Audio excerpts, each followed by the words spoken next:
Middle ईस्टमध्ये सुरू असलेल्या युद्धामुळे सोनं आणि चांदीचे दर हे चांगलेच वाढलेले होते। हे भाव पाहून सर्वसामान्यांना अक्षरशः घाम फुटला होता।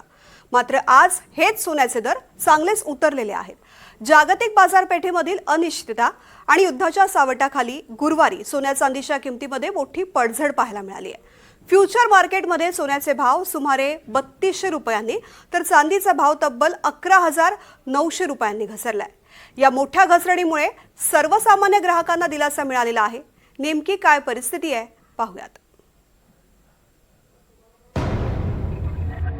सोनं गडगडलं, चांदीही धडपडली। लाखो रुपयांचा उच्चांक गाठणाऱ्या सोन्या चांदीची घसरण थक्क करणारी आहे। त्याला कारण ठरलं ट्रम्प यांचं वक्तव्य। इराणसोबतच्या युद्धावर ट्रम्प यांच्या आक्रमक भाषणानंतर बाजारात मोठी घसरण झाली आणि सोनं चांदीच्या किमती वाढतील अशी अपेक्षा होती। बाजारात घसरण झाली, पण त्याचबरोबर सोनं आणि चांदीच्या किमतीही कोसळल्या। मात्र तुम्ही सोनं आणि चांदीमध्ये गुंतवणूक करण्याचा विचार करत होतात आणि भाव कमी होण्याची वाट पाहत होतात का? जर तुम्ही अजूनही असंच करत असाल तर तुमच्यासाठी ही बातमी मोठी आहे। गुरुवारचा दिवस सोनं आणि चांदीसाठी मोठ्या घसरणीचा दिवस ठरला। चांदीचे भाव 14,000 घसरले। चांदीचा भाव 2,42,800 रुपयांवर आलाय। सोनं 2,100 रुपयांपेक्षा स्वस्त झालंय। सोन्याचा भाव 1,52,490 रुपयांवर पोहोचलाय।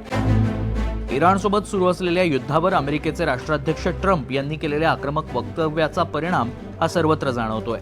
गुरुवारी बाजार उघडताच शेअर बाजारात मोठी घसरण झाली। कच्च्या तेलाच्या किमती जवळपास 4% वाढल्या। आरबीआयच्या हस्तक्षेपानं रुपयाची घसरण काहीशी थांबली आहे आणि डॉलरच्या तुलनेत भारतीय चलन मजबूत झालं। तेजीच्या अपेक्षेच्या उलट सोनं आणि चांदीच्या किमतींमध्ये घसरण पाहायला मिळाली।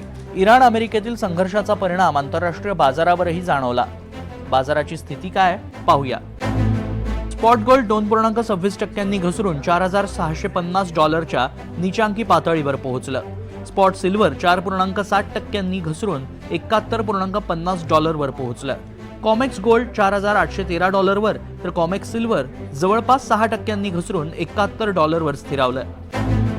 महिनाभर चाललेला संघर्ष आता संपत आलाय असं ट्रम्प यांनी म्हटल्यानंतर मौल्यवान धातूंच्या किमतीत ही घसरण झाली आहे।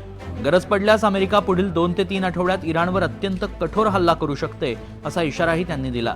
लष्करी मोहीम आपली उद्दिष्ट साध्य करण्याच्या जवळ पोहोचली आहेत असंही ट्रम्प म्हणाले आणि होर्मुझच्या सामुद्रधुनीतील नाकेबंदी सोडवण्यासाठी मध्य पूर्वेतील तेलावर अवलंबून असलेल्या मित्र राष्ट्रांकडे त्यांनी मदत मागितली। सोन्या चांदीच्या किमती घसरल्या याचा परिणाम तेलावर देखील जाणवला। कच्च्या तेलाच्या किमतीत मोठी वाढ झाली। ब्रेंट क्रूड तेल 5.24% वाढून प्रति बॅरल $106.47 वर पोहोचलं। USWTI क्रूड तेल 4.5% वाढून $104.64 वर पोहोचलंय। जागतिक स्तरावर युद्धाचं सावट असतानाही गुंतवणूकदारांनी मोठ्या प्रमाणावर नफा वसुली केल्यानं सोन्या चांदीच्या किमतीवर दबाव निर्माण झालाय। तसंच आंतरराष्ट्रीय बाजारात डॉलरच्या मूल्यात झालेल्या बदलांचा परिणाम भारतीय बाजारपेठेवर झाला असून सोन्याच्या झळाळीत घट झाली आहे। Bureau report, NDTV Marathi.